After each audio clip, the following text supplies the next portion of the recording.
večer. Slišimo, kaj odmeva? Zdravo, dobro večer. MTB si live številka 40 iz prostorov agencije Good Place v Ljubljani in zavoda. Peter Dax-Kobler je sogovornik, gost in gostitelj. Sem res odmeva, se ne smemo preveč dreti. Tema pa je, grobo rečeno, zakonodaja, ampak verjetno še kaj zraven, ne? Ti si predstavnik konzorcija odprimo.si. Tako je, in mineva točno leto dni, odkar sem nasledil soimenjaka Petra Zajca iz Koroške na tem mestu, ki je odlično opravil svojo nalogo v prvih 2 letih svojega mandata. Če pa moram samo oceniti uspešnost tega prvega mandatnega leta na čelu konzorcija, moram reči, da sem uspešen z, učinki, ki jih puščamo za seboj, in na tem mestu bi predvsem izpostavil mogoče odmevnost v medijih, med javnostjo, in to je predvsem naziv najskupnosti gorsko-kolesarske v Evropi 2017, z katero nagrado smo prejeli na Portugalskem, in odmeven dogodek, ki sledi aprila v Kranjski Gori, to je kongres oziroma posvet članic Evropske gorsko-kolesarske organizacije IMBA Europe. Preden greva na to, kar je zdaj prišlo ven, nedavno strategija slovenskega turizma, še povej, ta zakonodajna stvar je kar zakomplicirana, ne? Tako da greva na eno preprosto razlago. Če nek tujc pride v Slovenijo, kako mu ti razložiš zdaj, kakšna je legalna situacija gorskega kolesarja? Ja, tukaj moram priznati, da imam kar težavno nalogo, ker se s temi problemi izzivi toliko ukvarjam, da se težko izrazim, ampak če poskušam biti enostaven, tudi pri drugih, je dejstvo to, da na terenu praktično nimamo težav glede na dokaj neurejeno zakonodajo, ki se prilagaja, pa predvsem tem razkorakom, ki se pojavljajo, se pravi dobrim trženjem in vedno večjim pritiskom na tej infrastrukturi. Ampak de juri, bi rekli temu, je pa še vedno zelo, zelo, zelo malo legalnih poti. Se strinjaš? Tako je, ampak kaj hočemo, v bistvu gorsko-kolesarski produkt, aktivnost je tako atraktivna in tako paše v to pozicioniranje Slovenije kot celote, da je to v bistvu 5-zvezdična destinacija oziroma destinacija, ki ponuja kvalitetna 5-zvezdična doživetja, in tukaj noter gorsko kolesarjenje že igra in bo igralo še pomembnejšo vlogo. Naša naloga pa je ne samo prilagajanje zakonodaje, ki bo omogočilo vožnjo seveda tudi v naravnem okolju, in to je ukrep, ki je predviden med najpomembnejšimi ukrepi, ki ga predvideva nova strategija za obdobje do leta 2021, ampak tudi predvsem naloga lokalnih skupnosti, ker tukaj ne moremo pričakovati, tako pomembne vloge nivoja države, kot je to na trekking dolinskih kolesarskih povezavah, ampak tukaj morajo odigrati pomembnejšo vlogo lokalne skupnosti, občine, destinacije, da izoblikujejo neke modele, tudi ponudbo teh gorsko-kolesarskih poti, ki pa jo lahko pripnemo tudi na te daljinske turistične poti. V torek smo z malce zamude, da MTB si objavili novico o tej strategiji turistični slovenski do leta 2021, ki vključuje gorsko kolesarstvo, v bistvu outdoor športe oziroma outdoor turizem med prioritetnimi produkti in kolesarstvo čisto pri vrhu. Reakcije pa tako na to, kot na video, ki smo ga pa predstavili nekaj dni prej, ljudi so vse super, ampak se bojijo, da preveč ponujamo, in kaj se zgodi, če bojo dejansko ljudje masovno prihajali s kolesi, lahko zaidemo v težave, če ne bo ta akcijski načrt, ki je obljubljen v strategiji, v učinkovit v zelo kratkem času. Ne? Pa če grem najprej k zakonodaji, akcijskemu načrtu in strategiji in se potem dotaknem tega promocijskega videa. Sam akcijski načrt, ki je zapisan, predviden v strategiji, praktično iz mojega zornega kota pomeni samo implementacijo vsega tistega, kar smo piscem strategije že predali, se pravi opredelitev celotne problematike in tudi dokaj natančno opredeljeni ukrepi in aktivnosti, ki so za to potrebni. Bi na tem mestu rad poudaril še eno pomembno stvar iz strategije in to je, da je outdoor in med tem tudi gorsko kolesarjenje strateški turistični produkt, predvsem v alpski Sloveniji, ampak to velja za celotno Slovenijo, to mi ga dobro veva, in je zaradi tega predviden tudi aktivni produktni razvoj, to je tudi zapisano, in upravljanje na nacionalni ravni. In to se mi zdi zelo pomembno, če se tega resnično lotimo, kar je to napisano in zadnje, kar sem omenil, potem se bomo ognili težavam in pritiskom na terenu, ki jih na sicer s pozitivnimi nameni povzroča vsa ta promocija zelenega in kolesarskega turizma. Tako da absolutno podpiram ta novi video, kajti tudi sam še vedno promoviram outdoor kolesarjenje širom Evrope, naslednji konec tedna na Dunaju, vendar pa pač tudi po svoji dolžnosti moramo opozarjati na vedno večji razkorak med promocijskimi sredstvi, vloženimi in praktično ničelnimi razvojnimi sredstvi na drugi strani. In usporedno s pripravo strategije je potekla tudi, bom rekel, javna obravnava novega zakona o spodbujanju razvoja turizma. In na tem mestu smo pa konzorci in ostali opozarjali na pomembnost dodatnih razvojnih sredstev iz naslova že tako povečanje takse, ker pač turizem beleži trenutno letno rast v Posočju 20% in pa podvojitve, se pravi namen, da se turistična taksa podvoji.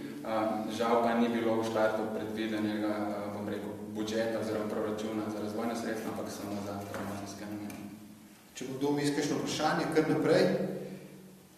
Peter, zelo poljudno, če uriševa trenutno zakonodajno situacijo, te mogoče najbolj poznaš z naše kolesarske strani. Zakon o ohranjanju narave je nekako dovoljuje stvari, ampak še vedno drugi zakoni omejujejo. Recimo zakon o gozdovih je naslednji na tapeti, ne? Tako je, ampak glede zakona o gozdovih se ne bojim toliko, v bistvu kar zaupam projektni skupini, to je CRP projekta, v bistvu, ki pripravlja strokovna izhodišča za turistično in rekreacijsko rabo gozdov. Ta posvetovalni odbor se je že večkrat sestal in projekt bo trajal še celotno naslednje leto. Izdelana je bila v sklopu tega projekta tudi javna mnenjska raziskava o v bistvu uporabnikih gozdnega prostora, kjer se je že, bom rekel, zaznalo lep delež gorskih kolesarjev, kar je pa še bolj pomembno, da ljudje oziroma drugi uporabniki gozdnega prostora niso omenjali gorskih kolesarjev kot enega večjih ali največjih problemov. Se pravi, ampak vem, da si hotel slišati še kaj drugega na to temo zakona o gozdovih. Tako je, službe, ki pokrivajo to področje strokovne, so vsaj iz mojih izkušenj na mojem področju, kjer prihajam, zelo kooperativne in sem prepričan, da bomo na tak način, kot smo nastavili sodelovanje, rešili tudi ta še vedno problem v gozdnem prostoru, bodi si s conacijo ali pa na drugi strani s definiranjem, kaj je to utrjena pot, ali pa samim označevanjem, kajti to je problem, da, bom rekel, gorsko-kolesarske poti v teh načrtih še niso predvidene ali pa označene, kar pa ne pomeni, da bomo šli gorsko-kolesarske poti označevati na enak princip kot neke daljinske državne kolesarske poti. Če zmagamo, rečem temu navednicah v zakonu o gozdovih, kaj je naslednja stopnica? Naslednja stopnica bo definitivno izsledki, ki jih bo ta delovna skupina podala in to je praktično čez leto dni. In to je bilo tudi rečeno, da bo osnova za nadaljnje spremembe zakona o gozdovih in zaradi tega, bom rekel, tudi ne pritiskamo na kakšne prenagljene spremembe, ampak da ta komisija opravi svoje delo in to implementiramo potem ob naslednjem odprtju zakona. IMBA Summit, aprila, Tako je. Ja, v Kranjski Gori. Kakšen je pomen? To je nekako srečanje vseh, ki se s podobnimi rečmi, z legalizacijo oziroma umestitvami poti, gradnjo, vzdrževanjem po Evropi ukvarjajo, se pravi nekako strokovna srednja, graditeljska, ampak kaj to pomeni za Slovenijo, da imamo to tukaj zraven, bojo prišli tudi lokalni slušatelji in se upajmo, da se je bo kaj prijel, ne? Tako je, mislim, v prvi vrsti še enkrat gre za nadaljevanje uspešne razvojne zgodbe, ki se dogajajo v Sloveniji.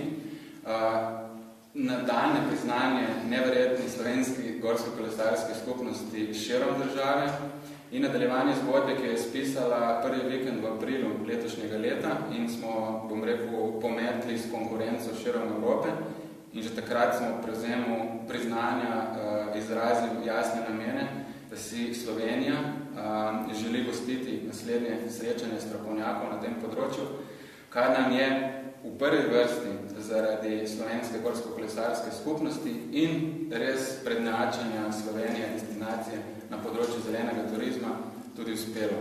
Na koncu smo premagali Švedsko. Eden od argumentov zagotovo pa je bil tudi to, da je v zelo kratkem časovnem roku kandidaturo v Sloveniji podalo uradno kar 11 destinacij širom države, se pravi izrazilo jasen interes, da si želi gostiti to vrstnega dogodka. Na koncu pa smo kar težko izbrali, zato ker je bilo res dobrih kandidatov ogromno, ampak na koncu bila izbrana Kranjska Gora in smo prepričani, da bo tako destinacija kot ožja organizacijska ekipa odlično opravila svojo nalogo. Ušlo mi je z glave, kakšno bilo že ime tega graditeljskega vikenda IMBA? Take care of your trails. Take care of your trails weekend. To je bilo sodelovanje spravi odprimo poti.si in slovenske kolesarske mreže, ki je uradna članica IMBE, se pravi International Mountain Bike Association Europe. In to sodelovanje nadaljujemo naprej, tako da uradni prijavitelj in gostitelj je slovenska kolesarska mreža. Skupaj, bom rekel, smo ocenili kandidate, izvedli prijavo, sodelujemo pri sami pripravi dogodka, smo v, bom rekel, neki grobi fazi priprave okvirnega programa, katerega si želim malce prilagoditi za slovensko gostovanje in slovensko občinstvo. Tako da lahko na tem mestu rečem, da je že znano, da se prijave odprejo decembra in apeliram na vse željne znanja in druženja na tem področju, da kar pohitijo, ker sem prepričan, da je sama lega Slovenije, Kranjske Gore na tem področju v bližini avstrijske Koroške, italijanske Friuli Venezia Giulia atraktivno, da bo pritegnilo ogromno občinstvo. Se pravi, naš cilj je organizirati najboljše srečanje oziroma kongres v Evropi do sedaj. Pa da bomo šli tudi kje na kolone. Seveda, pa ne smemo pozabiti, da gre tudi za zelo prijetno druženje, z sobotno zabavo, z nedeljskimi ogledi na terenu, pa tudi uživanje na kolesu. Poleg tega pa predvidevamo, zaenkrat je odločeno, da bo to v petek 20. aprila popoldne, ta poseben slovenski modul z neko intenzivno okroglo mizo z odločevalci, mediji in odličnimi govorci, potem pa uradno otvoritvi omogoče na nekem atraktivnem prostoru, kot je Planica. Daj mi še to povej, to mi je zanimiva mešanica interesov, se pravi Primo poti.si na eni strani, SKM na drugi. SKM, slovensko kolesarsko mrežo, dejansko je viden kot 100% organizacijo civilne družbe. Od Primo poti.si pa je konzorcij delno tudi civilne družbe, ampak pretežno gospodarstvo oziroma turističnih interesov in se pravi na koncu kapitala. Je pa tu na tem mestu zanimivo dejstvo, da konzorciji ni samostojno pravno telo in ne razpolaga z nobenimi finančnimi sredstvi, niti zanje ne more kandidirati. Ni uspel kandidirati tudi za dogodek, tako da mora vse delati v partnerstvu in volontersko. Kar se mi v tem času, ko govorimo o pač res veliki rasti v turizmu in naglem razvoju gorskega kolesarjenja ne zdi več primerno, zato se borimo za razvojna sredstva, za ustanovitev razvojnega centra znotraj obstoječih struktur, ki bo imel sredstva namenjena razvoju in v tej smeri naprej.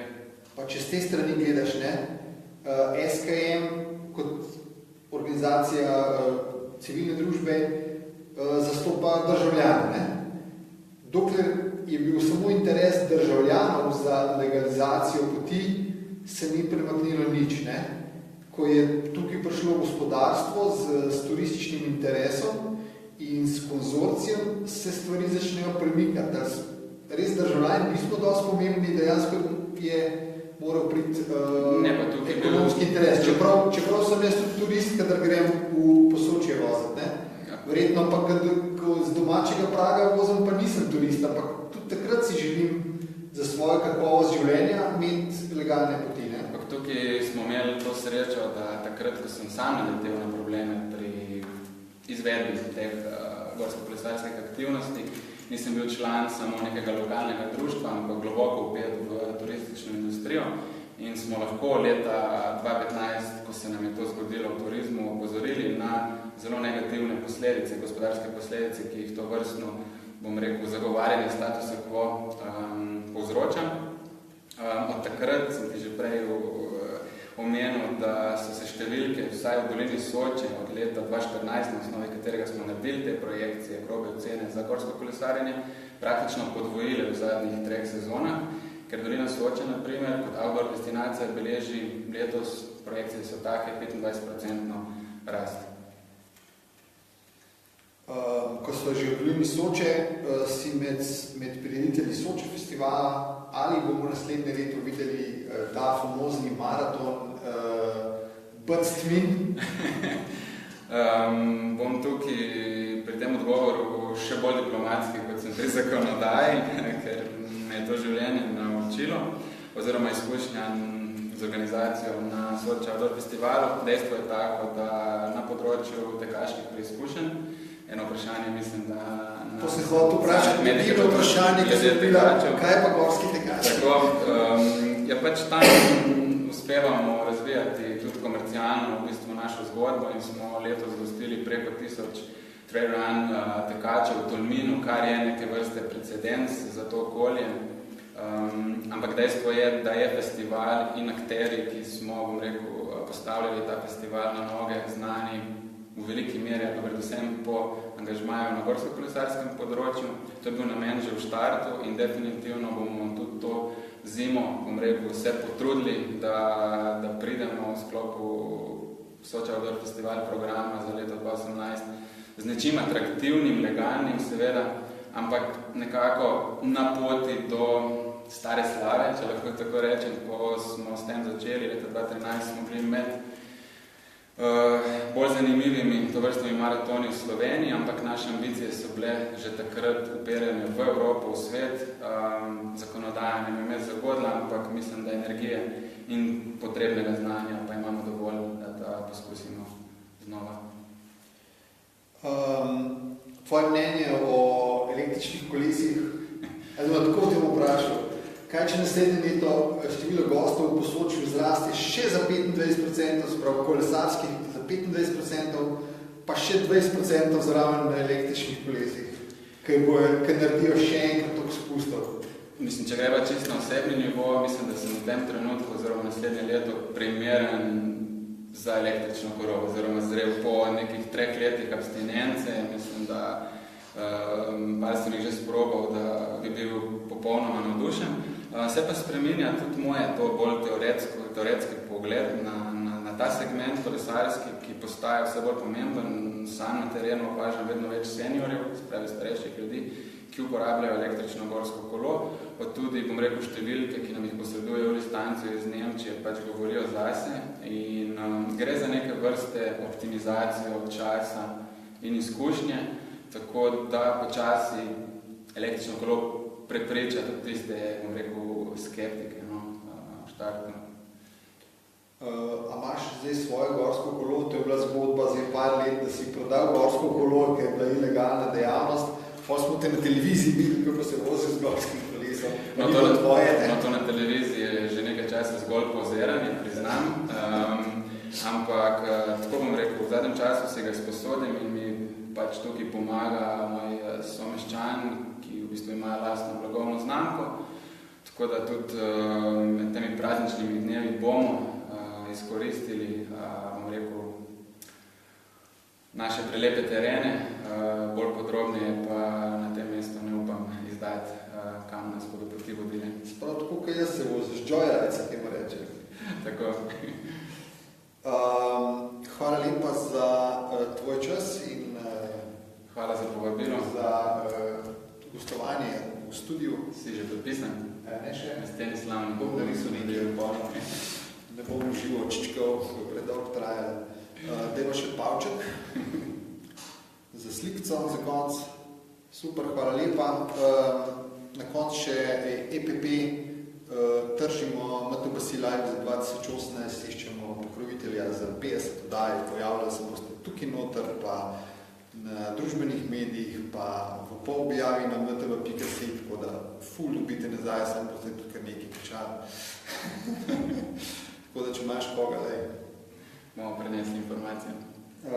Hvala lepa, to je bil MTBC Live številka 40, srednje uspešno sva konkurirala dnevno informativnim oddajam, nekaj gledalcev je bilo, čez 2 dni bomo pogledali, koliko sva nabrala na posnetku gledal.